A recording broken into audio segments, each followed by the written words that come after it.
So in this episode, we're going to tell you the good of the Kickstarter, and then 13 reasons why this Kickstarter didn't go as well as we would have expected. So first, let's talk about the good. We funded. That's fantastic. Look, this podcast and this episode may sound a little bit negative, but it is only because we want to tell you why we didn't do as well as we thought we were going to do. Even though we had a $2,000 goal, we hoped we would get to $5,000. But we are so grateful and thankful that we actually made it to $2,000. In fact, we think we made it to $2,000 despite ourselves, despite all of the problems that we had during the campaign, despite all of the issues that we had, and despite all of the missteps that we made during this campaign. And we owe it all to you guys, the wannabes and creators who listen to this show and like Wannabe Press, for buying the book. You guys pushed us over the edge, even though we probably had no reason for funding based on all of the issues that we had with marketing this campaign. Not creating the campaign, because the book is fantastic.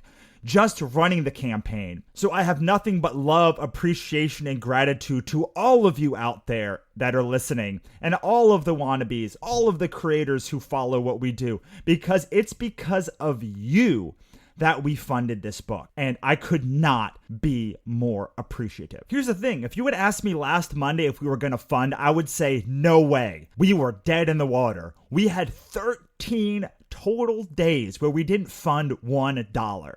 And that is very tough for me to swallow, because I've never gone more than one straight day without getting at least one backer, at least $1 raised. And the thing that will kill you more than anything is not having even one pledge in a day. Not moving that needle at all is a momentum killer. And we had 13 of them. So it's absolutely incredible that we funded. And we actually overfunded by about 10%, which is even more phenomenal based on the fact that at the beginning of last week, we hadn't moved the needle in almost a week. We were still $500 from our goal, and we were floundering.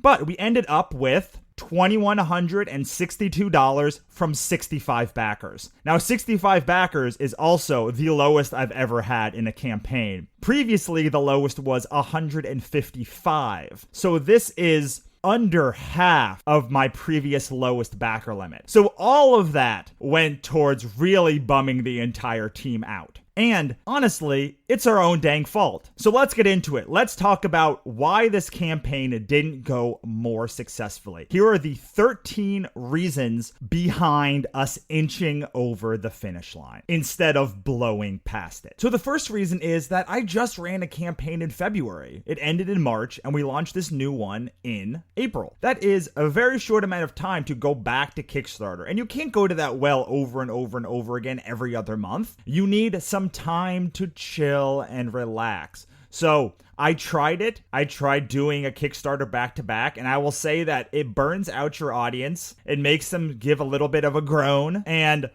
I think you need to space things out. You need to give at least 6 months between launches. Now, you can launch other things in between, and we will, and we do, but as far as a Kickstarter goes, and the beauty of the Kickstarter platform, you need to wait 6 months between Kickstarter campaigns. I tried it without waiting 6 months, and I will tell you, I would not do it again. Unless I was going for a $1 goal, and I really didn't care if I raised any money. Which, when you're doing a Kickstarter, of course you care if you raise money. 99.99999% of people on the platform need that money to print their book or produce their product. So, if you don't mind that you're going to raise almost no money, go ahead, do it every other month. But if you want to raise money, a significant amount of money, and a lot of money, then you really have to give people a break. Okay, reason number 2. We didn't do any special stuff like we had in the past. We didn't offer signed books even. We didn't do bookmarks. We didn't make it feel like an experience. We didn't add incentives throughout the campaign.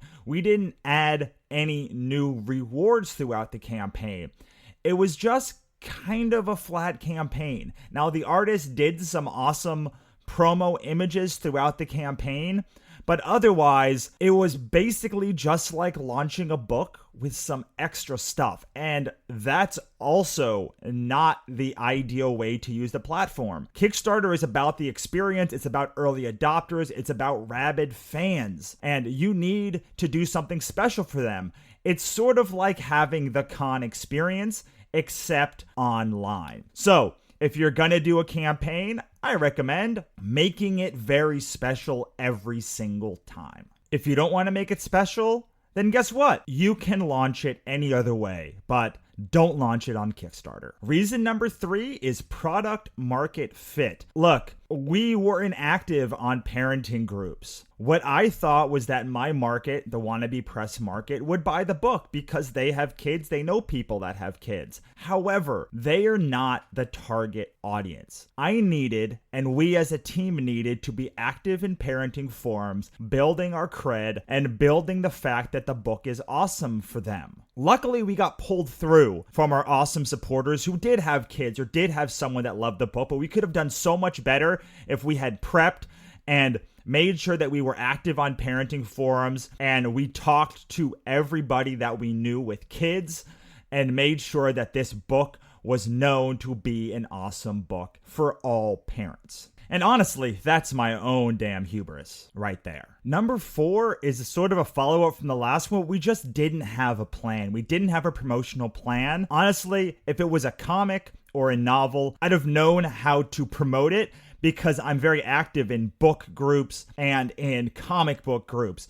But man, I really missed an opportunity with the parenting groups. And I know that now, and I won't make that same mistake again. If I had to give one reason why we only had 65 backers instead of our average, which is, between 150 and 200, that would be absolutely what I would look at. Number 5 is the time of year we launched. Look, we talk about this in the free Kickstarter course that we're doing right now, which you can go look up in our archives. But time of year, man, this is not when people have a bunch of disposable income. But I can't blame this because a friend of mine is doing the C for Cthulhu coloring book right now, and man, he is killing it. So I can't blame the time of year that much, but I will say it has something to do with it, though I would put that maybe 2 or 3%, not very much. All right, number 6. Look, the rewards were overpriced comparatively to others on the market. When I did my research, I found that the book should have been more like $15 instead of $20 for the paperback and $20 to $25 for the hardback at the most. But then when I polled my audience, they all said that they would buy at the $20 to $30 price point, which is really what we needed to make the book and make the art. So we priced it higher than we thought that we should have because that's what our audience and that's what the creator's audience said that it should be priced at. So we went with something that we weren't 100% confident with based on the audience that we had. And of course, that's going to detract from new people buying and pledging for the book. We should have priced the paperback probably around $15 instead of $20. The hardcover around $20 to $25 instead of $30. Of course, that also includes shipping. In fact, I think we overpriced the book so much that I'm going to add a special bonus for the people that are that pledged at the 20 and above level, just because, man, I'm not comfortable them paying $20 for the book without getting more than just 2 PDFs in the book. So I'm probably going to include a 3rd PDF, maybe even a 4th PDF of other stuff, just to make myself feel better and to make my audience get more value from the book. I always talk about providing value, 10 times value for what you think you're going to price your product at. And I really think we probably should have done 15. That probably cut off a good 10 to 20% of people backing the book. So you have to do your product fit. You have to look and do your comps for other products. And that's the other thing is we did our comps for other products and they were all pricing somewhere between $15 and $20. So when I looked around, I went sort of on a little bit of the higher end based on what our audience said. But looking back, I should have gone on the lower end. So again, make sure to do your product analysis and your comp analysis for other things in your category. And if you somehow do get funded and you still don't feel good in your gut about how much you're being charged or how much you're charging someone else, just offer some bonuses inside that they don't expect. Because, at the end of the day, the book's probably going to cost $12.99. With shipping, that would be $16. So I have to provide $4 extra of value to my customers to make me feel good. They may be fine with it, but I want to feel good, like I'm providing huge value for them. All right, number 7. I should not have been running this campaign because I'm not one of the creators of the book. I'm the publisher. Look, I see all the other publishers around who also have people that are funding their books, and I'm always wondering, why doesn't the publisher run that campaign? And now I know, because the publisher doesn't make people back. The artist and the creator make people back. So if you're a publisher, do not run the campaign for your authors. I absolutely will not do that again. Number 8, children's books are an ephemeral product. They need to be touched and felt. They need to be at shows. People need to be able to pick them up. People need to be able to read them to their kids. Neither of our creators were children's book authors. They didn't have a history in children's books. And even though the client is the parent, and so the parent is the person that's buying the book, the person that they're buying it for is the kid. And so they have to know that it's going to resonate with their child. And we didn't do enough to show that it would resonate. And a couple of images online, again, won't show that it is going to resonate. It has to be touched and felt. That's how kids' books are. Number 9, look, the subject matter turned some people off. I knew this was going to be a niche book. Lots of parents don't like The Gas We Pass or Everybody Poops or books like that. And that's okay. So we knew we were going to niche down a bit and not have the widest audience, but that did affect how many people did buy the book. Number 10, the book wasn't genre and it didn't have a big draw. Look, there were no animals. There's no Cthulhu. It wasn't horror. It wasn't monsters. It wasn't something that we know is going to do well on Kickstarter. If you have and you want to do well on Kickstarter, make a Lovecraft book. They seem to do well every single time. Horror books, apocalypse books do very well. Sci-fi books do well. Kids books with animals do very well.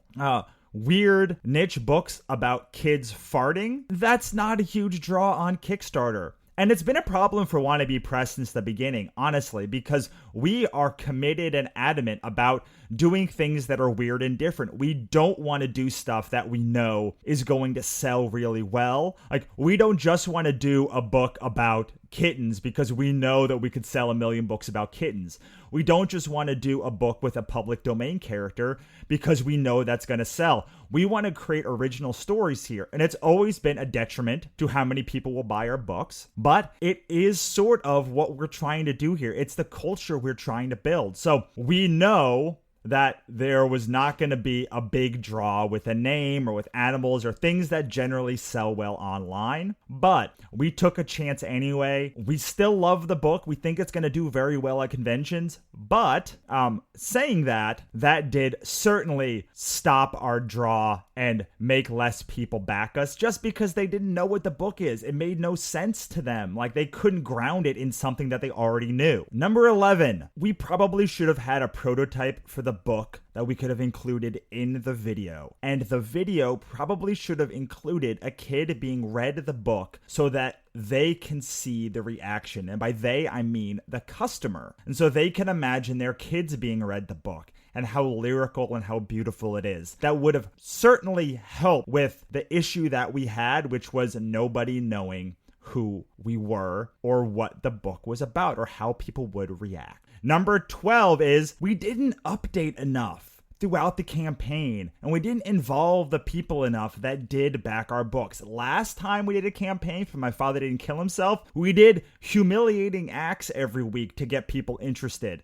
In our other campaigns, we updated almost every day. We just did a much better job engaging with our audience. One of the reasons is because I was the publisher, not the creators.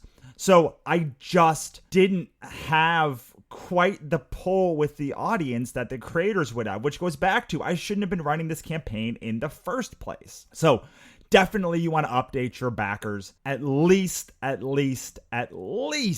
once every 2 days, maybe once every 3 days. The average successful Kickstarter campaign has 11 updates. And finally, number 13 is the category we picked. Honestly, publishing has way less people actively searching than the comic category or the film category or lots of other categories. People just don't go to the publishing category to look for new products nearly as much as some of the other categories. And you have to think about that when you're going to launch your product. I always wonder why kids' books or things launch in a comic category, and now I know. We've done 2 campaigns, and it felt like for both of them in the publishing category, people just found it less than when we were a comic. Now, it may have been that the other books were better or they had more visuals, but I really think that there's something to this, that the publishing category is just not ideal for people finding your book. There's just not the huge flux of people looking there for new content, unlike somewhere like Amazon or Goodreads. People just aren't going to Kickstarter